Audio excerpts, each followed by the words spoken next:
ও বাহ বাইকখনৰ যিটো পিছৰ ব্ৰেক বৰ্তমান কাম কৰি থকা নাই। মই ক'ৰ পৰা আনি মইতো এৰি থৈ আহিলোঁ। এটা গুৱাহাটীৰ মেইন জন আব্ৰাহাম ক'লে নতুন বাইক 41 কিলোমিটাৰ চলিছে ব্ৰেক কাম নকৰে।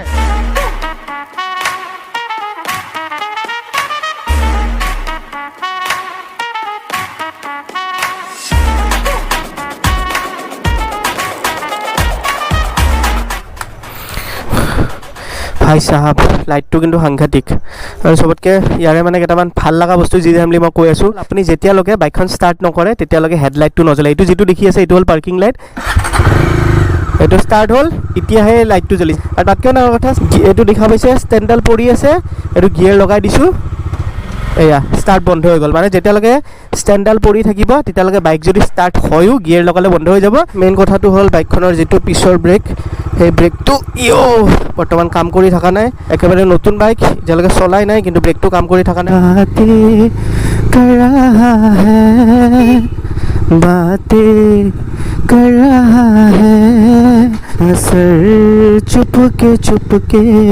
নতুন বস্তু এটা আপুনি লৈ পেলাই যেতিয়া নতুন বস্তুটো প্ৰব্লেম দিয়ে বা কিবা এটা বস্তু বেয়া থাকে তেতিয়া মনটো বেয়া লাগে। আৰু যিজনলি তাতকৈ বেছি বেয়া লগা কথাটো হ'ল যে কালি ছানডে, যিহেতু ছানডে মানে মজা এটা ৰাইড প্লেন কৰি ৰাখিছিলোঁ। মানে বাইক এখন বা যিকোনো গাড়ীৰ মেইন বস্তুটোৱে হ'ল ব্ৰেক। যেতিয়া ব্ৰেকিংটোৱে ভাল নহয়, তাতে ইমান হেভি বাইক এখন, ইমান চিচিৰ বাইক, যিজনলি মোৰ নিচিনা এজন মানে মিডিল ক্লাছ সাধাৰণ ফেমিলিৰ পৰা বিলং কৰা ল'ৰাই এখন বাইক থাকোঁতে আৰু এখন বাইক লোৱাটো কেতিয়াও পচিবল নাছিল। কিন্তু লোৱাৰ এইটোৱে ৰিজন আছিল যে চিলাত আপোনালোকে দেখা পাইছিল বহুত কিবা কিবি প্ৰব্লেম হৈ আছিল। আৰু ৰিচেণ্টলি চিলাৰ লগত এটা মানে বহুত ডাঙৰ ঘটনা হৈ গ'ল। মই বহুত দূৰৰ ফালে যাওঁতে এটা এনেকুৱা জেগাত চিলাৰ মানে প্ৰব্লেম ওলাল যিটো জেগাত মই বহুত বেয়াকৈ ফচিব লগা হৈছিল। আৰু এটা সাংঘাতিক ঘটনা হৈ গ'ল। এইফালে আছিল মঙলদৈ, মানে এইখিনি মান্দাকাটা বুলি কয়, চাহ বাগানখন জাষ্ট ক্ৰছ কৰি আহিছোঁ। এইফালে হ'ল উত্তৰ গুৱাহাটী, কিন্তু আধা ৰাস্তাত এতিয়া মোৰ বাইকখন বেয়া হৈ থাকিল, য'ত দূৰ দূৰণিলৈকে একো নাই। বহুত দেৰিৰ পিছত এখন দুখন গাড়ী আহে। এতিয়া কোনোবাই যদি ওচৰৰ পাজৰৰ পৰা ক'ৰবাত যদি চাই আছে প্লিজ মোক কণ্টেক্ট কৰক। নামটো কৈ দিয়ক। মুস্তাফা আলী। দাদা মান্দাকাটাত থাকে আৰু দাদাই ক্লাছিক 350 হয় ন এইখন দি মোক বহুত দূৰলৈকে টানি আনিছে। মাজত বহুত অসুবিধা হয় যেতিয়া স্পীড ব্ৰেকাৰ থাকে, দুখন বাইক কঁপি যায়। তাৰপিছতো দাদাৰ আকৌ নতুন বাইক, তাৰপিছতো লৈ আনিছে। গতিকে দাদা বহুত বহুত বহুত বেছি ধন্যবাদ। আৰু আশা কৰিছোঁ কেতিয়াবা ময়ো মানে চান্স পাম আপোনাক কেতিয়াবা সহায় কৰিবলৈ। নামটো কৈ দিয়া। নামটো ইদুল আলী। বঢ়িয়া। এতিয়া 3 নম্বৰজন পাৰ্চন তেওঁ, মানে যোনে মোক ইয়াতে লৈ আনিছে বৰ্তমান। মানে গাড়ীখনত কিবা কিবি প্ৰব্লেম আছিল যিটো বৰ্তমান ফিক্স কৰিব পৰা নাই, কিন্তু এইটোত অলপ জ্বালাই চালাই মাৰি ফাইনেলি বাইক হৈ গ'ল ভাল। আৰু যাবলৈ ওলাইছোঁ ঘৰ। এইফালে আমাৰ নিৰ্মল ভাইটি, কি খবৰ ভাইটি?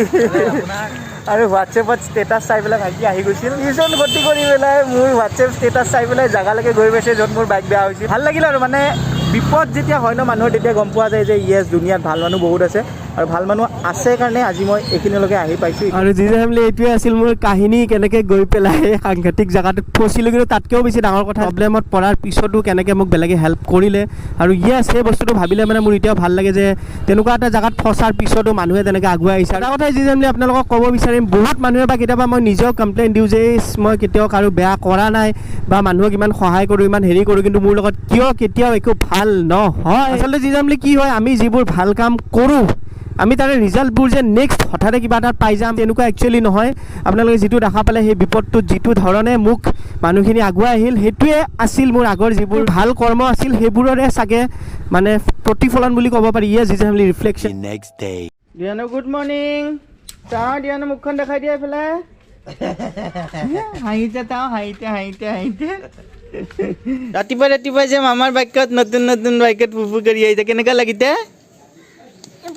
তোমাৰ মামা কোনখন বাইক ভাল লাগে, ৰেড কালাৰ নে ব্লেক কালাৰ?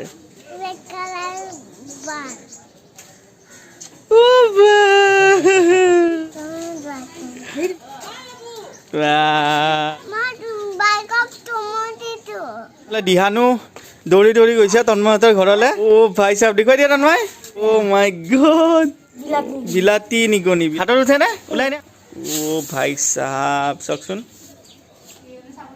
অ' বাহ, কান্দো কান্দো নকৰে, একেটা ধুনু ধুনু হয়, বেবী হয়, একেটা ধুনু ধুনু বেবী। ভাই চাহাব নিগনি হাতত লৈ আছোঁ। আৰু যি বুলি আপোনালোকৰ চাগে মনত আছে, আগ্ৰাত যেতিয়া ৰেড ফৰ্টত সোমাইছিলোঁ এনেকৈ কেৰকেটুৱা হাতত লৈছিলোঁ। সা সৰঞ্জাম লৈছনে?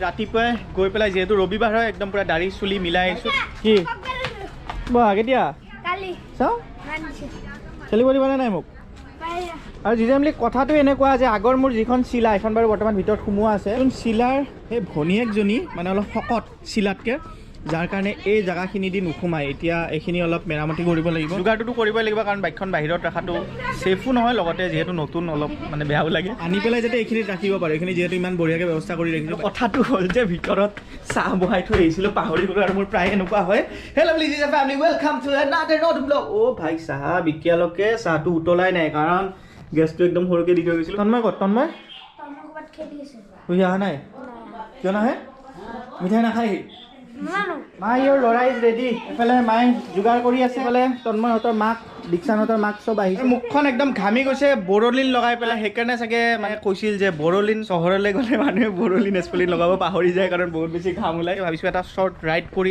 আহোঁ বুলি কিন্তু থাকনি এইফালে চিলাৰ ভনীয়েক ভিতৰত আছে চিলা এইফালে ই দিয়ে তুমি কি মিঠাই নোখোৱা যোৱা ঘৰত আছে ই পোৱালি জল্দি যোৱা এখন বাইকত কি হৈ আছে যদি নতুনকৈ লৈছোঁ পিছৰ ব্ৰেকটো একেবাৰে নধৰে গতিকে মই অলৰেডি ডিলাৰত কল কৰিছোঁ আৰু তেওঁলোকক জাষ্ট জনাই থৈ দিছোঁ যিহেতু একদম নতুন বাইকক জাষ্ট এটা ৱাৰ্ণিং দি থৈ দিছোঁ যাম যদি ঠিক নকৰে তো उसके बाद देखते हैं क्या होता है এয়া মই ওলাইছোঁ পাম আৰু ভাল খবৰ দিয়া নতুন বছৰৰ শুভেচ্ছা থাকি আড্ডা চলি আছে দিয়া দিয়া গোপ্ৰ চপ্ৰ চব আনিলোঁ এটা লগোৱা মালটো নানিলোঁ এটা বহুত ধুনীয়া লোকেশ্যনত লাহে লাহেকৈ মোৰ পাছত বহি আছে জন আগত গৈ আছে জনৰ দুজন বন্ধু এক্সপালছত কুইক শ্বিফ্টাৰ আছে কুইক শ্বিফ্টাৰটো এনেকুৱা মজা ফিল দিয়ে চাব এয়া চাওক অ' মাই গড তই ইমান আগতে কেনেকৈ আহি পালি সি ৰাইড কৰি আছিল আকৌ এটা দুটা ক্লিপ আপোনালোকে দেখিছে চাগে আইনে ৰাইড কৰি আছিল তাৰপিছত মই আহিল খুৰা আমি আগত আহিলো আমাক হেণ্ডচেক নাই বেলেগক হেণ্ডচেক কি বেয়া মানুহ বে অ' ভাই চাহাব জিজামলি ক'ত আহি গ'লো হাতীচিলা পিকনিক স্পট এইটো আৰু আজি গাড়ীয়ে গাড়ী অ' মাই গড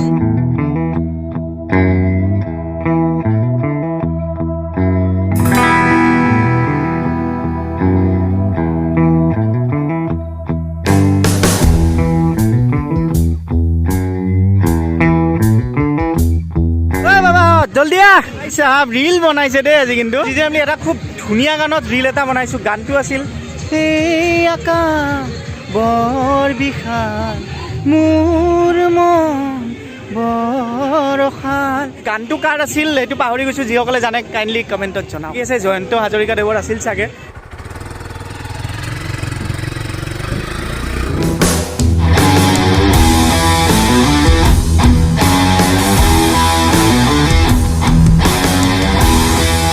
খাইছোঁ চিকেন মেগী এফালে চিকেন ফ্ৰাইড ৰাইচ এফালে খালে চিকেন থুকপা মাত্ৰ 60 টকাত ফুল বাটি চিকেন মেগী পবিতৰা ৰেষ্টুৰেণ্ট মানে এইফালে বন্দৰৰ ফালে যদি আহে মজাকৈ ইয়াতে খাই যাব পাৰে স্পেচিয়েলি চিকেন মেগীটো 60 টকা জাৰ্মান শ্বেফাৰ্ড এটা ডাঙৰ ইমান ডাঙৰ কুকুৰ এটা যাৰ ডিঙিত শিকলি নাছিলে আৰু মই কাষতে বহি আছিলোঁ মই চুবলৈ কিন্তু মই সাহ নকৰিলোঁ মই কিন্তু গল্ডেন ৰিট্ৰিভাৰে হওক বা লেব্ৰাডৰে হওক একদম ভগৱান চাগে মৰম কৰোঁ গতিকে সেই এটা মোক কৈছে মোৰ তেতিয়া মানে মোক এটা ক'লে যিটো বস্তু মোক ইমান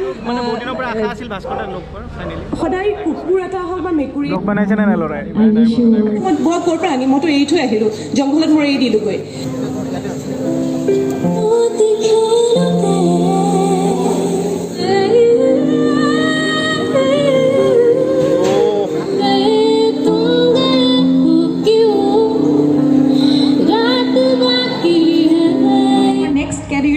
পাব্লিক চইচ এৱাৰ্ড আৰু এইখিনিতে কৈ সকলোখিনি এৱাৰ্ডছ অনলাইন হৈছিল যাব ওলালে বহুত বেছি ভাল লাগিল আৰু ভাস্কৰতে ষ্টেজত উঠি পেলাই সাংঘাতিক মই কাটি দিম একচুৱেলি কেমেৰা পাছফালে কোৱা অভ্যাস আছে আৰু ষ্টেজত কোৱা পাৰ্থক্য আছে মই ষ্টেজত একেবাৰে কম কৈছোঁ খুব বেছি হাৰ্ডলি 2 নে 3 দিনে কৈছোঁ গতিকে কৈছে এই বাপ ৰে বাপ হ'ব আপোনালোকে অলৰেডি ভিডিঅ'ত দেখা অ' ভাই চাহাব জিজে ফেমিলি চাওক বোম কুকুৰ অ' my god finally bye thank you মানে এটা বিগ থেংকছ মই বিগ থেংকছ আচলতে মই চাগে ৰেপিড' বুক কৰাহেঁতেন যিখিনি মানে দূৰৰ দৰকাৰ হ'লহেঁতেন আজি ইয়াৰ কাৰণে মই নাই টাইমত আহি পালোঁ থেংক ইউ গুৱাহাটীজন ছাপোৰ্ট কৰিব ছাবস্ক্ৰাইব ৰাইডটো কেনেকুৱা লাগে মজা লাগিলে নিউ বাইকৰ এক্সেলেণ্ট আমি এইটোৱে আশা কৰিম যে নতুন বাইকৰ ৰাইডত আমি ভিডিঅ' যাতে খালি ভাস্কৰটোক এটা কথা কোৱা নাছিলোঁ ব্ৰেকটো কাম নকৰা হৈ আছিল নতুন বাইক 41 কিলোমিটাৰ চলিছে ব্ৰেক কাম নকৰে অ' মাই গড ভাই বাচিলোঁ চুখানে